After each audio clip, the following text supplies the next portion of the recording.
안녕하세요. 오늘 저희와 함께 자산 시장의 가장 뜨거운 이슈죠. 금과 은의 이 놀라운 질주에 대해 한번 깊이 파고 들어보겠습니다. 최근 금 가격이 온스당 3,700달러를 넘어서면서 사상 최고치를 계속 갈아치우고 있고요. 네, 맞습니다. 은 가격 역시 만만치 않아요. 44달러에 근접하면서 정말 무서운 기세로 따라붙고 있습니다. 뭐 말 그대로 시장이 들썩이고 있죠. 네, 아주 뜨겁습니다. 오늘은 그래서 여러분께서 공유해 주신 다양한 자료들을 좀 바탕으로 해서요. 이 현상의 본질을 파헤쳐보려고 합니다. 단순히 가격이 올랐다 이걸 넘어서 왜 이런 움직임이 나타나는지 뭐 예를 들면 달러 약세라던가 중앙은행의 정책 변화, 또 산업계의 수요 폭증, 그리고 투자자들 심리 변화까지 그 배경을 좀 입체적으로 분석해 보겠습니다. 네, 아주 흥미로운 시점입니다. 현재 이 금과 은 가격의 급등은요, 단순한 시장 변동성, 이걸 넘어서 어쩌면 우리가 지금 사용하는 돈, 그러니까 법정화폐 시스템이나 글로벌 경제 구조 자체에 대한 근본적인 신뢰도 변화, 이걸 반영하는 신호일 수 있다. 이런 해석이 점점 힘을 얻고 있습니다. 오늘 분석이 이런 거대한 흐름 속에서 여러분 각자가 투자 좌표를 설정하시는데 좀 도움이 되기를 바랍니다. 좋습니다. 그럼 현재 시장 상황을 좀 구체적인 수치와 함께 짚어보면서 그 이면에 어떤 거대한 힘이 작용하고 있는지 본격적으로 탐색을 시작해보죠. 자, 앞서 말씀드린 대로 금 가격은 온스당 3,738달러, 역사상 가장 높은 수준에 도달했고요. 네, 그렇죠. 은 가격도 44달러를 돌파하면서 가파른 상승 곡선을 그리고 있습니다. 특히 올해 상승률만 딱 놓고 보면요. 은이 약 50%예요. 금이 한 40%, 그리고 대표적인 디지털 자산인 비트코인이 약 19%인데 아, 은이 훨씬 높네요. 네, 은이 훨씬 높다는 점이 눈에 확 띕니다. 이거는 뭔가 좀 다른 이야기가 있다는 듯 아닐까요? 네, 중요한 단서 중 하나는 바로 미국 달러 가치의 이례적인 하락세입니다. 달러의 상대적 가치를 보여주는 지표죠. 달러 인덱스, DXY. 이게 수십 년 만에 최악의 시기를 보내고 있다. 이런 분석이 나오고 있거든요. 파이낸셜 타임즈 같은 주요 외신에서는 1973년, 그러니까 닉슨 쇼크로 달러의 금태환이 중단된 직후와 거의 비슷한 수준의 약세다. 이렇게 평가하기도 했어요. 우와, 73년 수준이면 정말 심각한 건데요. 네, 그렇죠. 기축통화의 위상이 이렇게 흔들린다는 것 자체가 금이나 은 같은 실물 자산의 매력을 높이는 아주 강력한 배경이 됩니다. 여기에 또 미국 연준의 금리 인하 기조도 어떻게 보면 기름을 붓고 있는 그런 형국이죠. 맞습니다. 최근에 금리 인하가 있었고 시장에서는 연말까지 추가적인 인하 가능성을 굉장히 높게 보고 있잖아요. 네, 10월, 12월에도 이야기가 나오고 있죠. 금리가 내려가면 아무래도 달러를 보유할 유인이 줄어드니까 자연스럽게 달러 가치는 더 하락하고 반대로 금이나 은 같은 자산은 더 매력적으로 보일 수밖에 없겠네요. 정확합니다. 그런데 단순히 금리나 달러 약세만으로는 뭔가 설명이 좀 부족한 느낌이 들어요. 자료들을 쭉 보면 더 근본적인 문제, 예를 들어서 현재 이 화폐 시스템 자체에 대한 불신 같은 이야기들이 계속 나오거든요. 이 부분을 좀 더 파고들어야 할 것 같습니다. 네, 아주 정확한 지적이십니다. 많은 분석가들이 현재 상황을 법정화폐, 특히 달러 시스템에 대한 어떤 근본적인 신뢰도 위기와 연결짓고 있습니다.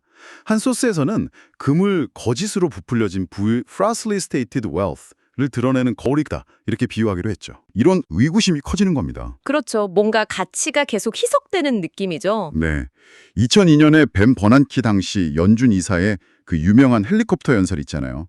필요하다면 헬리콥터에서 돈을 뿌려서라도 디플레이션을 막겠다. 아, 네, 기억납니다. 그 이후에 이런 경향이 더욱 노골화되었다 이런 시각도 있습니다.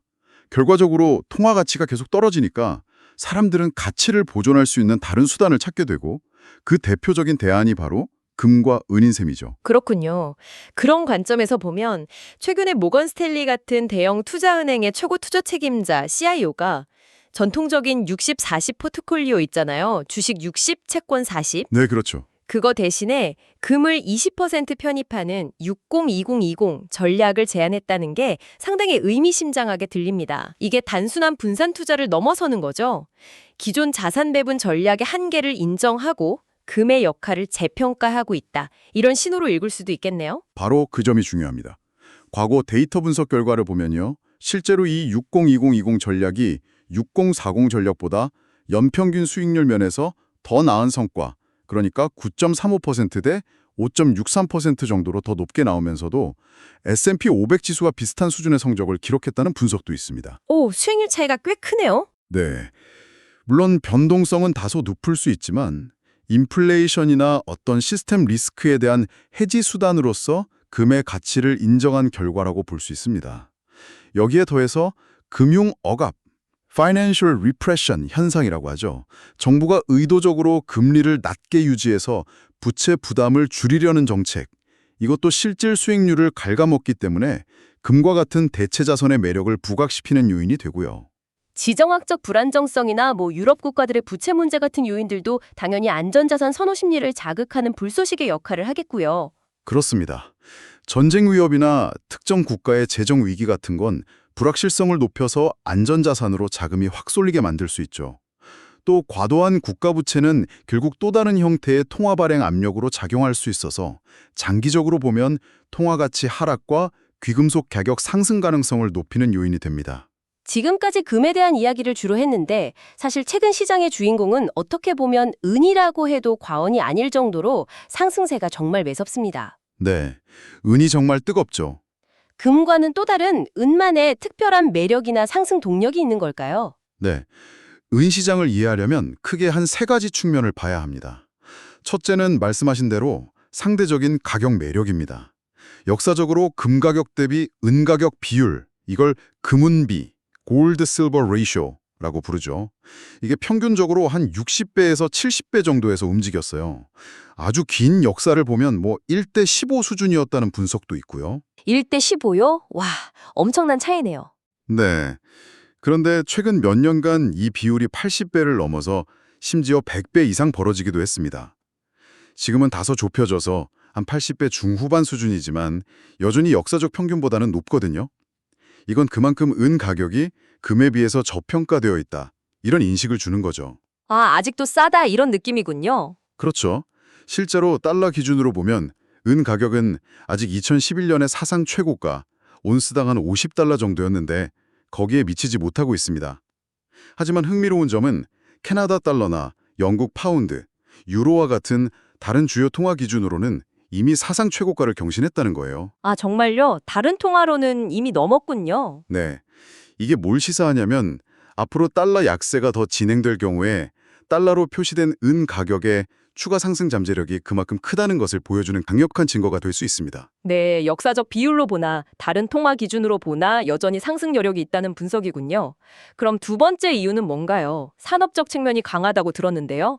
이게 은의 좀 독특한 특징 같아요. 맞습니다. 두 번째 핵심 동력은 바로 강력하고 다변화된 산업 수요입니다. 전체 은 생산량의 절반 이상이 산업용으로 쓰이거든요. 이게 다른 귀금속하고는 좀 다른 큰 차이점이죠. 특히 은은 모든 금속 중에서 열과 전기를 가장 잘 전달하는 특성이 있어요. 그래서 첨단 산업에는 없어서는 안 될 필수 소재입니다. 아, 전도율이 제일 높군요. 네, 전기차, 태양광 패널, 5G 통신 장비, AI 반도체 칩 등등 이런 미래 성장 산업의 핵심 부품에 은이 대량으로 사용됩니다. 기술이 발전하면 할수록 은 수요는 구조적으로 늘어날 수밖에 없는 그런 구조인 거죠. 정말 여기저기 다 쓰이네요. 네. 심지어 군수 산업에서의 수요도 무시할 수 없다는 분석이 있어요. 예를 들어서 토마호크 미사일 한 기에 약 45kg의 은이 들어간다는 추정도 있는데요. 물론 정확한 수치는 기밀이겠지만 45kg이요? 와, 엄청나네요. 네. 지정학적 긴장이 고조될수록 국방 분야에서의 은 수요가 증가할 가능성도 배제할 수 없다는 겁니다. 의료 분야에서도 은의 그 살균 특성을 이용한 활용이 늘고 있고요.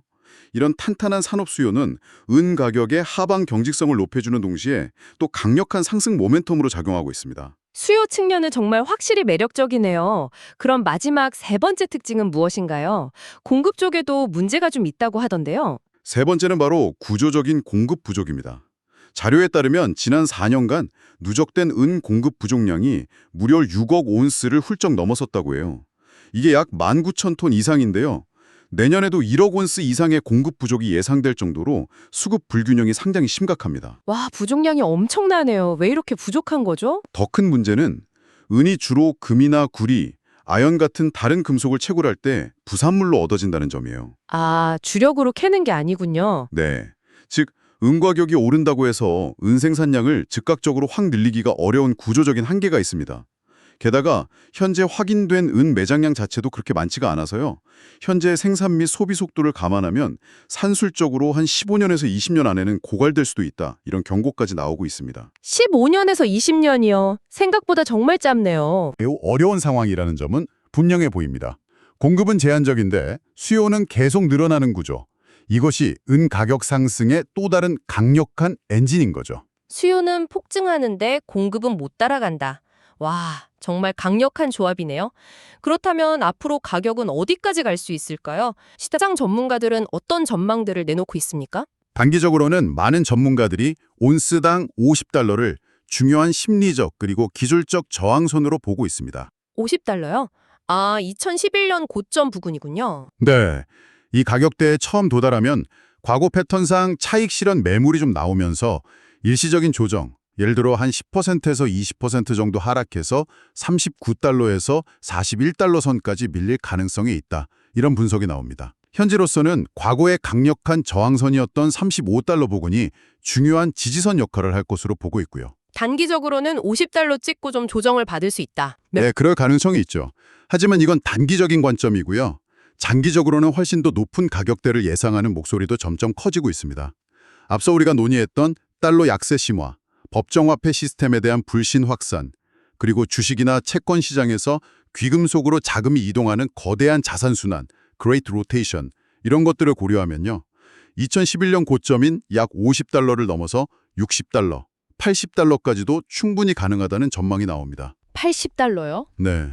심지어 시장이 극단적인 과열 상태에 도달하는 블로우 오프 탑, 그러니까 마지막 불꽃처럼 확 폭등하는 그런 시나리오에서는 100달러를 넘어설 수도 있다는 분석까지 제기됩니다. 100달러? 예를 들어 과거 주택 가격이나 S&P 500 지수 대비 은 가격 비율이 역사적 최고치 수준으로 돌아간다고 가정하면 88달러에서 185달러 범위까지도 가능하다는 계산이 나옵니다. 와, 100달러 이상이라니 정말 상상하기 어려운 수준인데요. 물론 그만큼 변동성이 크다는 점은 꼭 명심해야겠죠? 맞습니다. 자료들을 보면 은의 변동성은 금의 1.5배에서 2배에 달한다고 하니까요. 상승할 때 그 짜릿한 만큼 하락할 때 위험도 크다는 것을 반드시 인지해야겠습니다. 네, 그 점은 매우 중요합니다. 자, 그렇다면 이런 상황에서 투자자들은 어떻게 접근해야 할까요? 다양한 투자 방법들이 있을 텐데요. 각각의 장단점과 함께 전략적인 고려 사용을 좀 짚어주시죠. 네, 투자 방법은 크게 3가지 정도로 요약해 볼 수 있을 것 같습니다. 첫째는 실물, 골드바, 실버바 직접 투자입니다. 가장 전통적인 방식이죠. 장점은 역시 내 손안에 실물을 쥐고 있다는 그 안정감, 그리고 장기 보유 후에 매도했을 때 차익에 대한 세금 부담, 배당소득세, 양도소득세가 없다는 점입니다. 아, 세금이 없군요. 네, 하지만 구매할 때 부가가치세 10%가 붙고요. 특히 은은 부피가 크고 변색되기 쉬워서 보관이 상당히 까다롭습니다. 아, 맞아요. 은은 보관이 어렵죠. 네, 그래서 실버바를 너무 많이 사서 침대 밑에 깔아놓거나 베개 대신 쓴다는 농담도 있을 정도니까요. 그 정도인가요? 그리고 또 국내 수요가 확 몰리면 국제 시세보다 훨씬 비싸게 사야 하는 소위 김치 프리미엄이 발생할 수 있다는 점도 고려해야 합니다. 금 같은 경우 최대 20%까지도 붙었다고 하니까요. 김치 프리미엄, 이것도 변수네요. 네, 둘째는 골드뱅킹이나 실버뱅킹 같은 은행 상품을 이용하는 방법입니다. 은행 계좌를 통해서 주의 단위로 금이나 은을 사고 팔 수 있어서 소액 투자가 용이하고 편리하죠. 신한은행의 은통장 같은 상품이 대표적이고요. 아, 은행에서 하는 거요? 네, 하지만 이건 예금자 보호가 안 되는 투자 상품이라는 점, 그리고 매매할 때 스프레드, 즉 수수료가 발생하고요.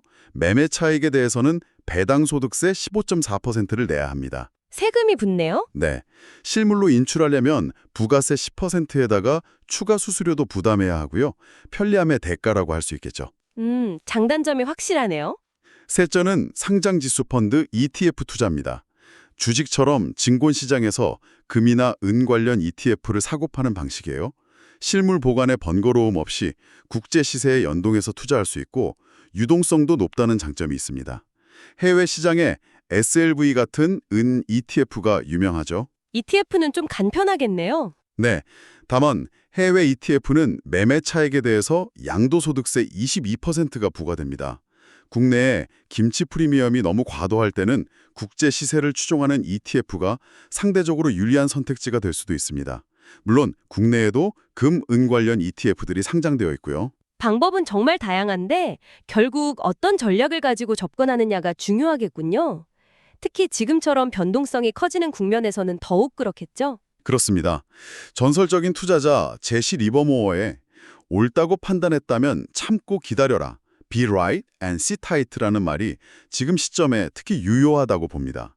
금과 은 투자는요, 단기적인 시세 차익을 노리기보다는 우리가 계속 논의했던 거시적인 변화의 흐름, 그러니까 통화가치 하락과 시스템 리스크에 대한 대비라는 그런 장기적인 관점에서 접근하는 것이 바람직합니다. 단타보다는 장기적인 관점이 중요하다. 네.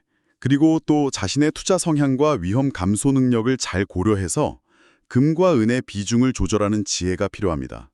상대적으로 안정적인 가치 저장을 원한다면 금의 비중을 좀 더 높이고 더 높은 수익 잠재력을 추구하면서 변동성을 감내할 수 있다면 은의 비중을 높이는 시기겠죠. 그렇죠. 성향에 맞게. 다만 은 투자는 경기 침체가 심하달 경우에 산업 수요가 감소하면서 가격이 예상보다 크게 하락할 수 있다는 양날의 검과 같은 속성을 가지고 있다는 점을 반드시 기억해야 합니다. 아, 산업 수요 감소 리스크군요. 네, 안전자산이면서 동시에 산업재라는 이 은의 이중적 성격을 항상 염두에 두어야 합니다. 네, 오늘 금과 은 시장의 역동적인 움직임부터 그 배경에 깔린 거시경제적인 요인들, 또 특히 은의 독특한 매력과 공급 부족 문제, 그리고 투자 전략까지 정말 밀도 있게 살펴봤습니다. 오늘 분석의 핵심은 현재 이 가격 급등이 단순한 어떤 시장 과열 현상이 아니라 어쩌면 우리가 너무나 당연하게 여겨왔던 돈의 가치, 그리고 글로벌 경제 시스템의 근본적인 변화 가능성을 시사하는 중요한 신호일 수 있다. 이 점인 것 같습니다. 맞습니다. 특히 은은 금의 대체제 성격에 더해서 미래 산업의 핵심 소재라는 강력한 수요 기반과 또 구조적인 공급 부족이라는 독자적인 스토리를 가지고 있어서 앞으로의 행보가 더욱 기대됩니다. 물론 그만큼 높은 변동성은 투자자가 감당해야 할 몫이고요. 오늘 논의된 다양한 측면들을 종합적으로 고려하셔서 신중한 투자 결정을 내리시는 것이 중요하겠습니다. 네, 오늘 저희가 함께 파헤쳐본 이 내용들이 단순히 정보를 얻는 것을 넘어서 여러분이 세상을 바라보는 시각, 그리고 투자 철학을 다듬는 데 조금이나마 도움이 되었기를 바랍니다. 마지막으로 오늘 나눈 이야기를 바탕으로 여러분께 질문 하나를 던지면서 마무리할까 합니다.